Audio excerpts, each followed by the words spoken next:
جو اسپیسیفک اصول رسول کریم صلی اللہ علیہ وسلم اور اصحاب نبی کریم صلی اللہ علیہ وسلم کے دور میں رہے اس کو یقینی طور پر فالو کرنا چاہیے، اور اس پر بات نہیں کروں گا۔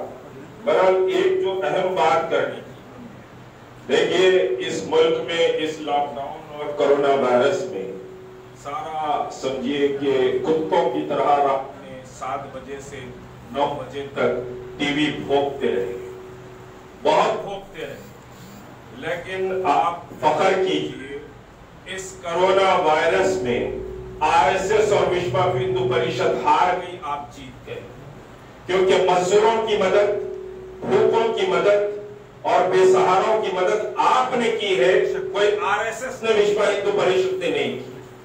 آج دنیا تسلیم کر رہی، ہندوستان کا مسلمان اگر نکل کر یہ مدد کا کام نہیں کرتا تو لوگ ایک دوسرے کا خون بہا دیتے، اور امریکہ میں جیسا مالز لوٹ رہے ہیں ویسے مارکیٹ لوٹ لیے جاتے ہیں۔ تو ہندوستان کے مسلمانوں نے اس ملک کو بچایا ہے، اب کچھ ہے بھوکتے ہیں، وہ بھوکنے دیجئے، مقابلہ آپ کو کرنا ہے، لیکن وہ RSS جو سمجھے کہ منٹوں میں فوج سے زیادہ طاقتور اپنے آپ کو بتا رہی تھی کہ ہم چند سمجھیے کہ دنوں میں بارڈر پر پہنچنے کے لائق ہے، وہ RSS فٹ پاتھوں پر نکل کر مجبوروں کی مدد نہیں کری۔ یہ سمجھیے کہ مشتاق ملک نے انٹرنیشنل میڈیا کہہ رہا ہے، اب یہاں کا میڈیا تو چھوڑ دی، لیکن مسلمانوں نے جس طرح اس ملک میں مجبوروں، بے بسوں، لاچاروں اور بالخصوص جو مائیگرنٹ لیبر کہ جہاں سے وہ نکلا راستے میں کیمپ ڈالے گئے، دھوپ کی شدت، رمضان میں روزے ہیں، لیکن کیمپ ڈال کر ان کو کھانے کا، ان کو پانی کا، ان کو سونے کا انتظام مسلمانوں نے کیا، کوئی وشوا ہندو پریشد اور RSS اور سمجھے کہ مودی کے یہ سمجھے کہ ہنڈوں اور بدماشوں نے نہیں کیا۔ اس پر آپ کو فخر کرنا چاہیے، اور اس بات کو پوری طاقت کے ساتھ ملک کے سامنے آپ رکھنا چاہیے۔ جہاں جس حلقے میں آپ ہیں وہاں یہ بات رکھنا چاہیے کہ مسلمانوں کی زکوٰۃ اور ریلیف کے کام نے ملک کو سمجھے کہ لوٹ اور مار سے بچا لیا، اور مسلمانوں نے ثبوت دے دیا کہ ہم بلا تفریق اور مذہب و ملت کام کرتے ہیں۔ کئی مساجد مائیگرنٹ لیبر کے لیے اضلاعوں میں، دیہاتوں میں کھول دیے گئے، اور ان سمجھے مساجد میں مائیگرنٹ لیبر کو سمجھے سلایا بھی گیا، کھانا کھلایا بھی گیا، وہاں بڑے بڑے لنگر لگائے گئے۔ دھوپ کی شدت میں مسلمانوں نے روزہ رہتے ہوئے کڑکڑا کی دھوپ میں مائیگرنٹ لیبر کے کھانے کا انتظام کیا۔ یہ اپنے آپ میں ایک بہت بڑی مثال ہے، اور اس میڈیا کے منہ پر سمجھے بہت بڑا تماچا تھا جنہوں نے کرونا وائرس کو مسلمانوں کی طرف موڑنے کی کوشش کی۔ ایک بات یاد رکھیے، آپ اس ملک میں یہاں پولیٹیکل ذمہ دار بیٹھے ہوئے، میں ان سے بھی کہوں گا، علماء تو علماء ہیں، ان سے سمجھے کہنے کی ضرورت نہیں کرتا، وہ تو بات سمجھتے ہیں۔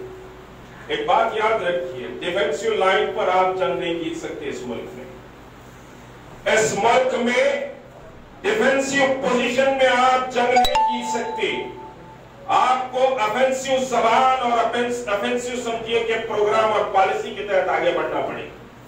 بہت سے لوگوں کو سنا میں، جب عید کی نماز کی بات سمجھیے کہ یہاں میں نے کی، بہت سے لوگ اعتراض کرے، اس پر بات نہیں کروں گا۔ ارے بھائی ہماری جان پہ ڈال دیں گے، ارے شراب خانے میں کرونا نہیں آ رہا، مسجد میں کرونا آ رہا، عید پڑے تو عجیب منطق لگا کر بیٹھے تھے۔ آپ ضرور احتیاط کریں، لیکن یہ ڈیفینسو فکر کا نتیجہ ہے۔ ہم کچھ کریں گے تو انہوں بدنام کر دیں گے، تو ان کی بدنامی سے مت ڈریے، اللہ کی سمجھیے کہ حفاظت اور اللہ کی وحدانیت اور اس کی قوت اور طاقت پر یقین رکھیے، تو پھر سب کو پچھاڑ دیں گے۔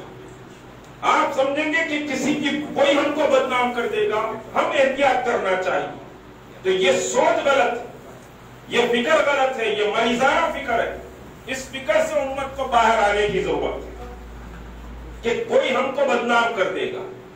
آپ اپنی جو ذمہ داری ہے اس کو نبھائیے، کوئی بدنام کرے گا بول کے کیوں ڈر رہے ہیں؟ کوئی آپ کے پیچھے پڑ جائے گا بول کے کیوں ڈر؟ بہت سے لوگ، بہت سے باوقار لوگ یہ بولے، ارے انہوں بدنام کر دیتے، بھائی ایسا نہیں کرنا چاہیے، ایسا نہیں بولنا چاہیے، بدنامی کا ٹکڑا ہم پہ آتا، جماعت کو بدنام کر دیے نا۔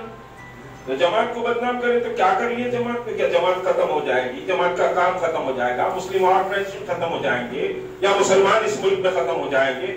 جوتا لے کر منہ پہ مسلمانوں نے سمجھیے کہ صاحب مار دیا ان فرقہ پرستوں کو کہ ہمیں اس ملک کے نگہبان، ہم مجبوروں بے بسوں کی مدد کرنے والے ہم ہیں، تو ہم صرف سمجھیے نفرت پھیلانے والے لوگ۔ اس نفرت کی آگ میں مسلمانوں نے محبت کا پیغام پہنچایا، ٹھیک ہے میڈیا نے نہیں بتایا، لیکن سمجھیے حکومت کے ایوانوں میں اور یہ سیاسی سمجھے کے ایوانوں میں یہ بات بڑی سمجھے کہ اہمیت کے ساتھ نوٹ کی گئی کہ مسلمانوں نے یہ کام کیا، مسلمانوں نے بہت بڑا ریلیف کا کام بغیر سمجھے کہ مذہبی بھید بھاؤ سے کیا، اور ہم مذہبی بھید بھاؤ یہاں اتنے لوگ بیٹھے ہوئے ریلیف کا کام کریں بغیر کسی مذہبی سمجھے ڈسکریمنیشن کے ریلیف کا کام کیا گیا۔ بہت سے ہندو بستیوں میں سمجھے کہ سبھی جا کر کام کریں، بلکہ ترکاری تک بھی میں نے دیکھا کہ متین صاحب پہنچا ہے، عثمان صاحب پہنچا ہے، آپ ٹرکوں کے ٹرک ترکاری لے کر سمجھے کہ پہنچا ہے۔ خود آپ کو بتاؤں یہاں دفتر پہ کئی ہندو خواتین ہیں ریلیف کے لیے، بغیر کسی بھید بھاؤ کے ہم ریلیف کا کام کریں، اور دنیا جانتی ہے کہ ہر علاقے میں مسلمان کو کام کیا، ہر علاقے میں کام کیا، اور اس سمجھیے کہ یہ کرونا وائرس نے B J P R S S سنگی جماعتوں کو ننگا کر دیا ہے۔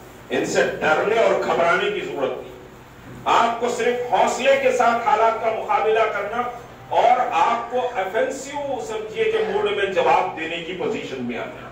اسلام ڈیفنسیو کا نام نہیں ہے، ایفنسیو کا نام ہے۔ بڑی لاجک ہے، اس پہ بات نہیں کروں گا۔ اسلام ڈیفنس کا نام نہیں ہے، اگر ڈیفنس کا نام اسلام ہوتا تو اسلام مشرق مغرب یورپ ایشیا میں نہیں پھیلتا۔ اسلام ڈیفنسیو ہے، یہ غالب ہونے کے لیے، یہ کمزوروں لاچاروں مجبوروں کا مذہب نہیں ہے اسلام۔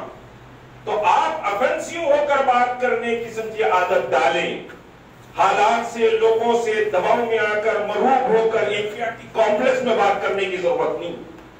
آپ اس ملک میں بہت بڑے سپاہی ہیں اور یہ ملک آپ کی وجہ سے ہی بچا ہوا ہے، ورنہ تو کتے بلیوں کی طرح مار لیتے ذات پات کے نتیجے میں۔ آپ میگنیٹ ہیں جو بچا کر رکھے ہیں اس ملک کو، تو آپ ایفنسیو سمجھیے ہو کر بات کر، ایفنسیو کے معنی لڑنا جھگڑنا نہیں بات کر رہا ہوں، آپ سمجھیے کہ اپنے آپ کو انفیریٹی کمپلیکس سے نکال کر بات کیجیے کہ لوگ ہم کو بدنام کر دیں گے، اس فکر سے آگے نکلیے۔ اس کووڈ-19 نے بہرحال ایک بڑا حوصلہ دیا ہے امت کو کام کرنے کا، اور پورے ملک میں بتاؤں، پورے ملک میں بہرحال مختلف سمجھیے ریاستوں میں بھی بات کیا، خود اپنی ریاست تلنگانہ میں جو لوگ فرنٹ لائن پر آ کر ریلیف کا کام کرے وہ NPR NRC CA کی جدوجہد کرنے والے کارکن تھے، انہوں نے کام کیا، علماء نے، مدارس نے، درگاہوں نے، سبھی نے کام کیا، لیکن فرنٹ لائن پر جن لوگوں نے ریلیف کا کام کیا وہ NPR NRC CA کی جدوجہد کرنے والوں نے سمجھیے کہ فرنٹ لائن پر نکل کر کام کیا۔ پوری ریاست تلنگانہ میں اور ملک کے مختلف علاقوں میں جو لوگ ایکٹیو ہوئے تھے اس NPR NRC میں، وہ فوری ایکٹیو ہو کر ریلیف کے کام میں۔ یہ اللہ کا بہت بڑا کرم ہے کہ بڑی ٹیم امت کی اللہ نے پیدا کی۔ دیکھیے ہر شر سے خیر نکلتا ہے، ہر شر سے اللہ خیر نکالتا ہے، اور یہ NPR NRC کے ایک طوفان سے ایک جدوجہد کرنے والوں کی ایک بڑی کھیپ اللہ نے ملک میں نکالی۔ اللہ ان کی حفاظت کرے اور ان سب کے درمیان ایک وفاق، ایک محبت اور ایک سمجھے کہ ملی مسائل پر آپس میں اتحاد کو پیدا کرے۔ یہاں بھی ہماری کوشش ہے، مولانا نے بہت سمجھے کہ ایڈوانس سمجھے بات کی، اس سلسلے میں ہم سب بیٹھے ہیں کہ بہت سے مسائل ہیں، بہت سے مسائل، اور ان مسائل پر ہم سب کو منظم اور متحد ہو کر لڑائی لڑنے کی۔ دیکھیے بکھرے ہوئے تنکوں سے کچھ نہیں ہوتا، متحد سمجھیے کہ ہوتے ہیں تو یہ سمجھیے کہ آپ کی آواز کی اہمیت بھی ہوتی ہے، وہ آواز دباؤ بھی پیدا کرتی ہے، تو اتحاد بہت اہم چیز ہے۔ تو یہ جو سمجھیے کہ لوگ کام کرے ہیں یہ بہت بڑے واریئر ہیں۔ یہ فیروز خان صاحب نے کہا کہ 10%، but you are also مشتاق، سمجھے میں بہت کمزور آدمی ہوں، آپ فرنٹ لائنر پر سمجھیے کہ ہیں آپ، تو آپ سمجھیے کہ یہ سمجھیے کہ مشتاق ملک آپ کے ساتھ ٹھہرا ہوا ہے اور انشاءاللہ ٹھہرا ہوا رہے گا۔ ہم سب ٹھہرے ہیں اور ہم سب ایک دوسرے کا ہاتھ پکڑ کر اگر چلیں گے تو یہ قوت ایک بڑا انقلاب پیدا کر سکتی ہے، ایک بڑی تبدیلی لا سکتی ہے۔ امت میں اس وقت کئی مسائل ہیں۔ کتنی بدبختی کی بات ہے کہ صاحب حیدرآباد میں اتنے مرڈر ہو گئے، حیدرآباد میں مسلمان کا قتل کر رہا ہے۔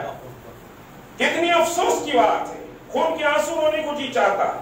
اور جبکہ لاک ڈاؤن سختی میں ہے، صرف چبوترے پہ پارکنگ کے عنوان پر مسلمان لٹ مار کے ایک دوسرے کا سر کھول رہے ہیں۔ کتنے افسوس کی بات۔ کیا اس حیدرآباد کو سمجھے کہ ہمارے بزرگوں نے اس حیدرآباد کو دیکھنے کی تمنا کی، یا اس حیدرآباد کے لیے ہم جدوجہد کر رہے ہیں؟ بہت سا کام باقی ہے، وقت فرصت ہے کہاں، کام ابھی باقی ہے، نور توحید کا اتمام ابھی باقی ہے۔ انشاءاللہ ہم بیٹھیں گے اتحاد کے لیے اور کوشش کریں گے سب کو جوڑنے کی، ایک نئی صبح کی کوشش ہم کریں گے۔ اللہ ہماری سمجھیے کہ ان کوششوں اور کاوشوں کو قبول فرمائے۔ میں گزارش کرتا ہوں مولانا مفتی مغلی صاحب سے کو دعا فرمائے اور اجلاس کریں۔